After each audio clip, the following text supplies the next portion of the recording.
Welcome back. You're still tuned in to News and Views with myself, Salalo Makudir. We're going to be switching gears now to a very, very important topic with our good friends at Islamic Relief South Africa.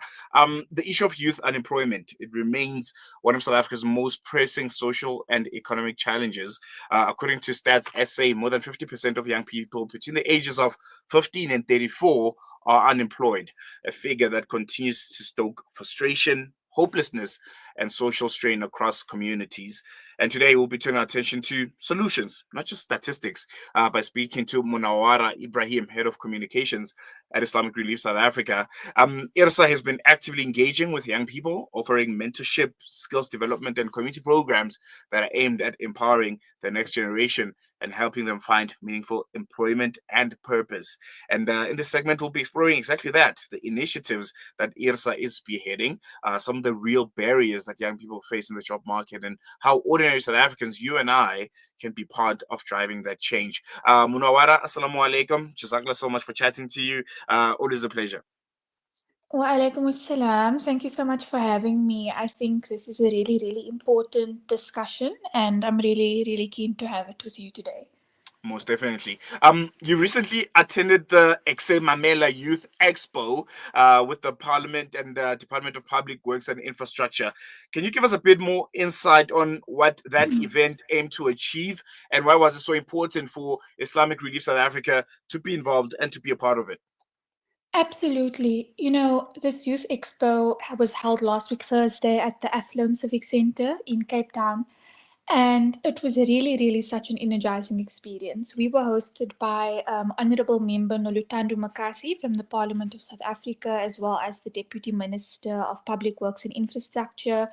We were also supported by SAPS, the NYDA, City of Cape Town, and it really brought together government, NGOs, the private sector, and most importantly, the young people, the youth themselves, to discuss how we can collectively address youth unemployment and build opportunities for the future. And for Islamic Relief South Africa, being there was really about partnership and listening. We wanted to hear directly from the youth. What are their struggles? What are their aspirations, their ideas? Because so often, as I'm sure you can relate, young people are spoken about but not spoken to. Definitely. And what stood out for me was the determination. Despite the challenges being there, you could really feel a sense of innovation and hope that's just waiting to burst. And the youth that were there really wanted to be there. They were ready to be the change. And I think it's a reminder for us and for everyone else too, is that the youth don't want handouts or charity. They want and they need chances. Mm. And as an organization that's deeply rooted in addressing the systematic challenges of communities and empowering and equipping the youth to create sustainable pathways out of poverty, we are committed to really investing in youth and creating those chances. So that's really what last week was about. And I think we can all agree that youth empowerment is really one of the most sustainable ways to uplift entire communities for generations to come. Most definitely. Over half of young people in South Africa are without work. As I mentioned, it continues to be a very, very sore point, especially post apartheid South Africa. It's one of the, I think, elements that our government has not quite well seemed to get correct. From your perspective, what would you say are some of the biggest challenges that young people face when they try to break into the job market today? Those key issues and elements that we should be looking at with a very, very keen eye. That's such an important question, and it's something that our team members encounter in almost every community that we work in. Mm, And the truth is, the problem is really a layered one. Firstly, I mean, structurally, our economy just isn't producing enough jobs to match the number of young people that are entering the job market every year. Like you mentioned, our youth unemployment between 15 and 35 is almost 15%. That's half of the workforce. But for the younger group, the 15 to 24-year-old age group, it's actually over 60%. And that's millions of people, over 4 million people who don't have stable employment. And the barriers are not only economic, as you mentioned, with pre apartheid with post-apartheid now, we still have many previously disadvantaged youth who are still struggling. The challenges, the barriers are systematic. Many young people still lack access to quality education, the lack of digital skills, soft technical skills, and I think most importantly, the kind of mentorship or networks that open doors. And with youth today, the huge consideration is also the psychological barrier and what you Mm, might want to call, a disconnect of hope. There are so many young people that actually start to stop believing that their effort leads to opportunity because they've been disappointed so many times. I mean, from the engagements that I had last week, almost every youth there had the same sentiments. We worked hard, we tried to get our achievements, we apply for jobs, we get constantly hit with, we're so sorry to inform you. Unfortunately, you've not been successful. It's rejection after rejection. Every role wants 3 to 5 years of work experience, but how do you get that when no one will give you a chance? mm, And I think that's why organizations like Islamic Relief have to step up, not to replace the government's role, but to work alongside them to help youth to rebuild their skills, their employability, and really ultimately their sense of possibility because they are the future and they definitely have the power. mm. And I want to touch on exactly that solutions and organizations like Islamic Relief South Africa stepping up, as you mentioned. Give us insight on that. How is IRSA helping young people to overcome these challenges and some of the programs that you guys have, whether it's skills development programs, mentorship programs, or any other initiatives? Our approach at Islamic Relief is really very holistic. As the saying goes, you can't teach a hungry child. So while we focus on pillars like skills development, economic empowerment, and leadership cultivation, we also look at the systematic challenges that need to be addressed. Do the youth have safe homes? Is their transportation taken care of? Are they safe, clothed, fed? To really ensure that they are truly given a fair chance. And for example, through our sustainable livelihood programs, we offer practical training in areas like agriculture, sewing, digital literacy, entrepreneurship, and many other technical skills that also align with consumer needs in South Africa. And what you'll find is that these aren't one day, one and done workshops. They're long term, structured programs that are designed to make the young people employable and self reliant and in a very sustainable manner. We also support youth led entrepreneurship. Like I mentioned previously, we simply don't have enough jobs. So, entrepreneurship, creating something for yourself, is really, really important. So, through our integrated development program, for example, we offer startup toolkits, seed funding, and mentorship, especially for this. And from this program, I've seen many, many young people in KZN in the Western Cape specifically who've gone on to build their own businesses and now they're actually employing other people in their communities. And like I said before, the emotional side, we also provide that support, that constant encouragement, any support they need, having that pillar. Because to be honest, no matter how skilled you are, if you don't believe in yourself, it becomes hard to move forward and to push through. So, our goal is simple really to help young people move away from dependency to self reliance, to move away from being job seekers to now having sustainable income, sustainable livelihoods long term. And I think, as much as it is about, getting an income and getting that paycheck, many young people are also searching for a purpose, waking up every single morning and doing something with your life, especially at that age, when you are at your most productive, you want to contribute meaningfully to society. As Islamic Relief, how do you encourage the youth to engage in community service or humanitarian work as a way to almost build leadership and confidence and life skills? That's such an insightful question, and it's something that personally I deeply believe in. It's a revolution really, and we're seeing it everywhere around the world in youth. This generation wants meaning, and they are looking for an income, yes, but not just that. They're looking for impact. They want to know that they're contributing to a more wholesome and positive society while also actively addressing the systematic challenges that they face so that future generations don't have to as well. And at Islamic Relief, we create spaces where the youth can connect their purpose with action. And I think this outlet is extremely important, even outside of employment. For example, we have a volunteer program, we have youth led humanitarian projects and leadership training.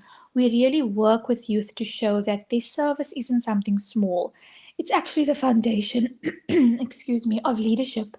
And when young people volunteer, they gain more than they give. They build empathy, communication skills, teamwork, and they start to realize that they matter. And at Islamic Relief, we've seen young volunteers discover confidence that they never knew they had. Many of our staff, including someone in my own team, actually started as volunteers. Islamic Relief itself was founded by a group of volunteers. And many youth we've engaged with have now gone on to lead community projects or even start their own businesses. And it really proves my point that giving back doesn't just change the world, it changes you. And we shouldn't wait for change to happen. The youth, they are not waiting for change. They know that they are the change.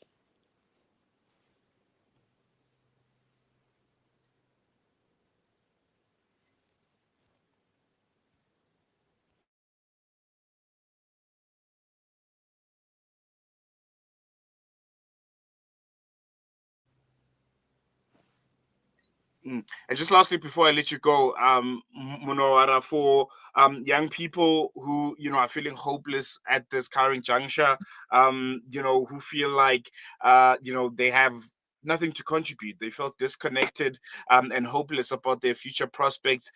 What message of motivation do you have for them, and also for South Africans? People that are listening right now, who want to support the work that Islamic Relief South Africa does. How do they go about it, and how important is it to support young people, the people who will be carrying this country forward in the next few years to come? You know, I want to say this from the heart, really. To all the youth that are listening today, your potential is not determined by your circumstances. Yes, I know the system can be tough, opportunities can feel far away, but every great change begins with someone who refuses to give up. South Africa's youth, you are brilliant, creative, and resilient. You are the generation that can redefine what progress looks like. And every time you choose to learn, to serve, to create, to try once more, you're rewriting the narrative of this country. At Islamic Relief South Africa, we see you, we believe in you, and we're committed to walking this journey with you, creating spaces where youth can grow, can lead, and transform their communities. So, my message is simple, and I shared something very similar to this last week. To all the youth, your story is still being written. Don't wait for Mm. permission to start. Believe in your voice, your talent, your purpose, because South Africa's future depends on it. And like I said, don't wait for change because you are the change. Most definitely. And to those that want to support the work that Islamic Relief South Africa does, how do they get in touch with you, and how important is it to contribute to some of the initiatives that you guys have? For youth that want to get involved, we encourage you to check out our website. You can find it at islamic-relief.org.za. We have a lot of programs. We're keen to engage with the youth. It's really not about us, but it's about you. We want to make sure that we can help equip and empower you to get that opportunity that you've been waiting for. So please reach out. Let's chat. Let's get involved, and hopefully we can contribute and start tackling towards a more positive outcome for the youth unemployment that we face in South Africa. Most definitely. We're going to video for now, Munawwarah. Always a pleasure chatting to you. And I think youth focus initiatives, especially here in South Africa, are very, very important. I think we're at a very dangerous kind of like point where the youth are feeling marginalized. They feel like no one is listening to them. They feel like they can't contribute meaningfully. And unfortunately, they're challenging, they're channeling those energies into, negative things. That's why you have a rise in gangsterism and crime and all sorts of, gender-based violence-related incidences, because the young people lack an outlet. And I think the work that you're doing to make them feel involved, to give them a sense of purpose, is a very, very important one. So I think kudos to your team and to everyone at Islamic Relief South Africa for youth focus initiatives, amongst everything else that you guys are already doing.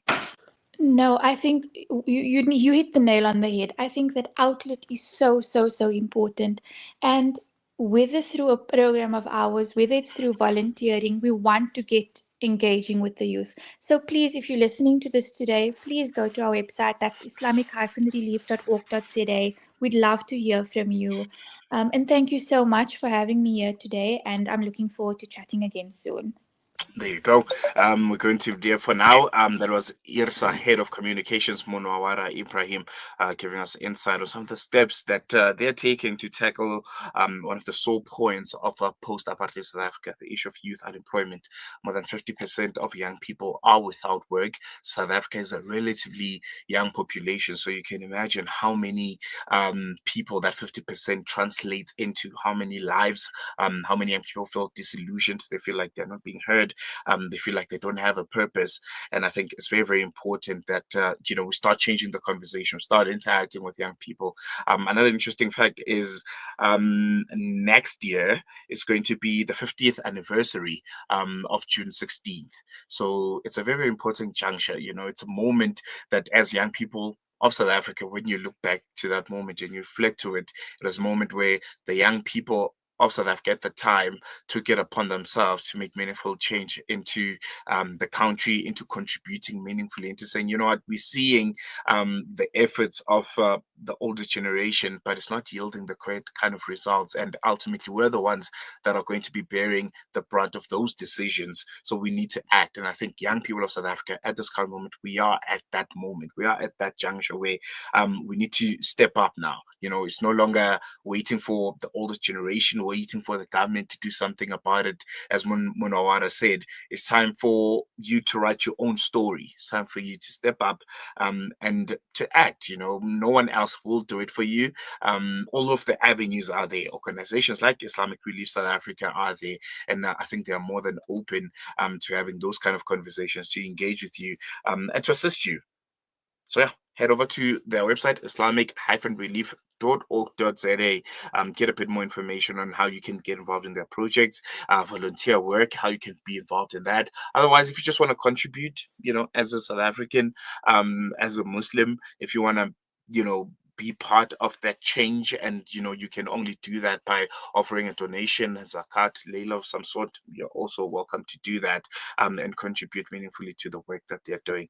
Otherwise, we've come to the end of today's edition of News and Views. It's been another insightful one. It's been another educational one. I'll be back with you again tomorrow for the Wednesday edition of the show. But otherwise, for myself, Salalo Makwidiri, and everyone that has made this show possible, it's goodbye for now. Shap, shap. See you again tomorrow.